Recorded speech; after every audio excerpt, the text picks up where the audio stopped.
મુળાબા આજ તો બજારમાંથી 5 રૂપિયા આલીને પેપર લાવ્યું છે. કીધું હેડો વરસાદના સમાચાર શું છે, કીધું મુળાબાને સંભળાવો. તો હવે સાંભળો, નવા વરસાદના સમાચાર નવા આવ્યા છે. પણ આ ખટારો ઓછો ચમ જાય એટલે પેપર ઓછું સાંભળો કરવા જો ને. હવે તો સાંભળો વરસાદના સમાચાર. એક આકાશમાં કાળી ભમર વાદળી ચડી, પછી વીજળીના કડાકા ભડાકા સાથે ઝરમર વરસાદ શરૂ થયો. અને જોતામાં તો ધારોડા વરસાદના મેલ્યા ચારે કોર પાણી કરીને. એટલે તું હમાસર વાંચે છે કે વાર્તા? આમાં મને કઈ ખબર ના પડે. તાર તમારો ડોહો મોય હમાસર જ વાંચો નથી, કઈ કથા વાંચતો. હજી તમે પૂરા હમાસર તો સાંભળો, 2 લીટી નથી હમાસર ના વાંચ્યા છે હજી તો. આખું પેપર તો બાકી પડ્યું. હવે ફલકા કાઢ્યા વગર હમાસર સાંભળો સાના માના ન કમણા.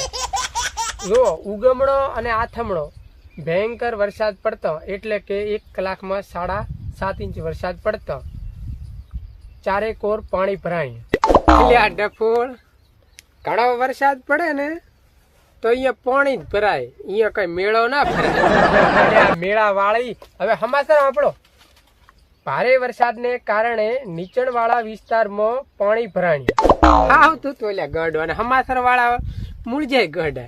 એટલે તાર વરસાદ પડે તો નીચાણવાળા વિસ્તારમાં પાણી જ ભરાય, અહીંયા કઈ પેટ્રોલ ડીઝલ ના ભરાય. મારો બેટો આ ડોહું નખરા વાળું લાગે છે.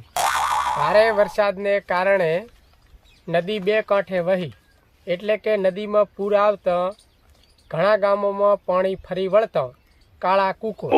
એટલે પાણી ફરી વળે ને અહીંયા તાર કાળા કૂકવા જ હોય.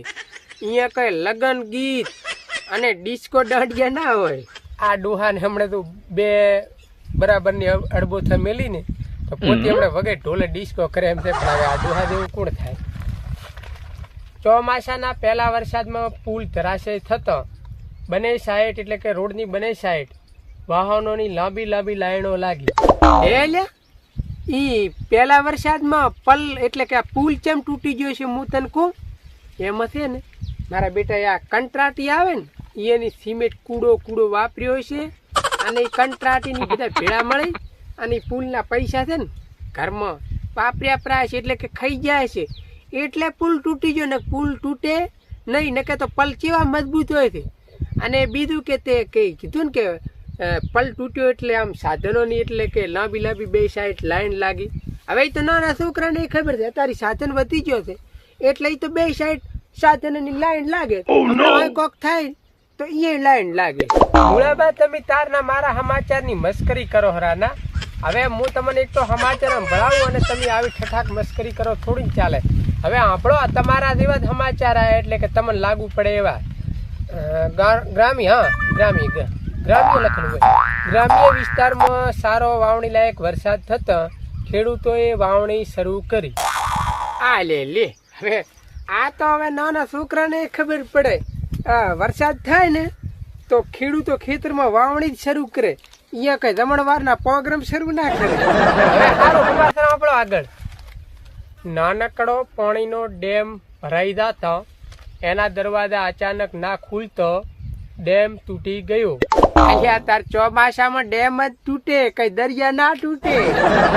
આના આગળ માથા કૂટવા એ કરતા મારે અહીંથી ઉઠવું પડશે. આ બેહાય નહીં આમને પેપર વાંચે ને તો 2 દિવસ હોસ્પિટલમાં દવાખાને જવું પડે. સારું તાર બા બેહો અને આલ્યો છોકરાને પેપર આલજો. આ સોપડીને તૂટું કરાવે.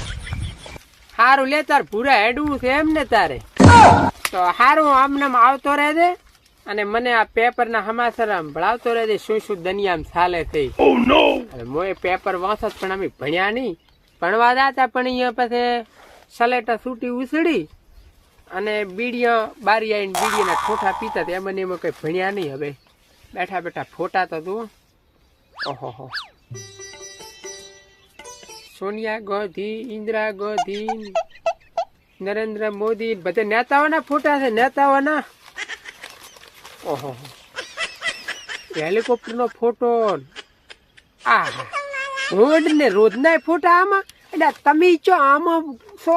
અમારે ક્ષેત્રમાં તો પગાર કરો પણ આમાં બાજુ એમના રોજ ભૂંડના ફોટા. બાજરી તો ફૂડ ખાઈ જાય છે પણ આમાં શું કરવા છે ફોટા ભૂંડના. આ છે ને ફોટો દરિયામાં હોડી જાય રહ્યો હોડીમાં બે જણા બેઠો છે સારું લ્યો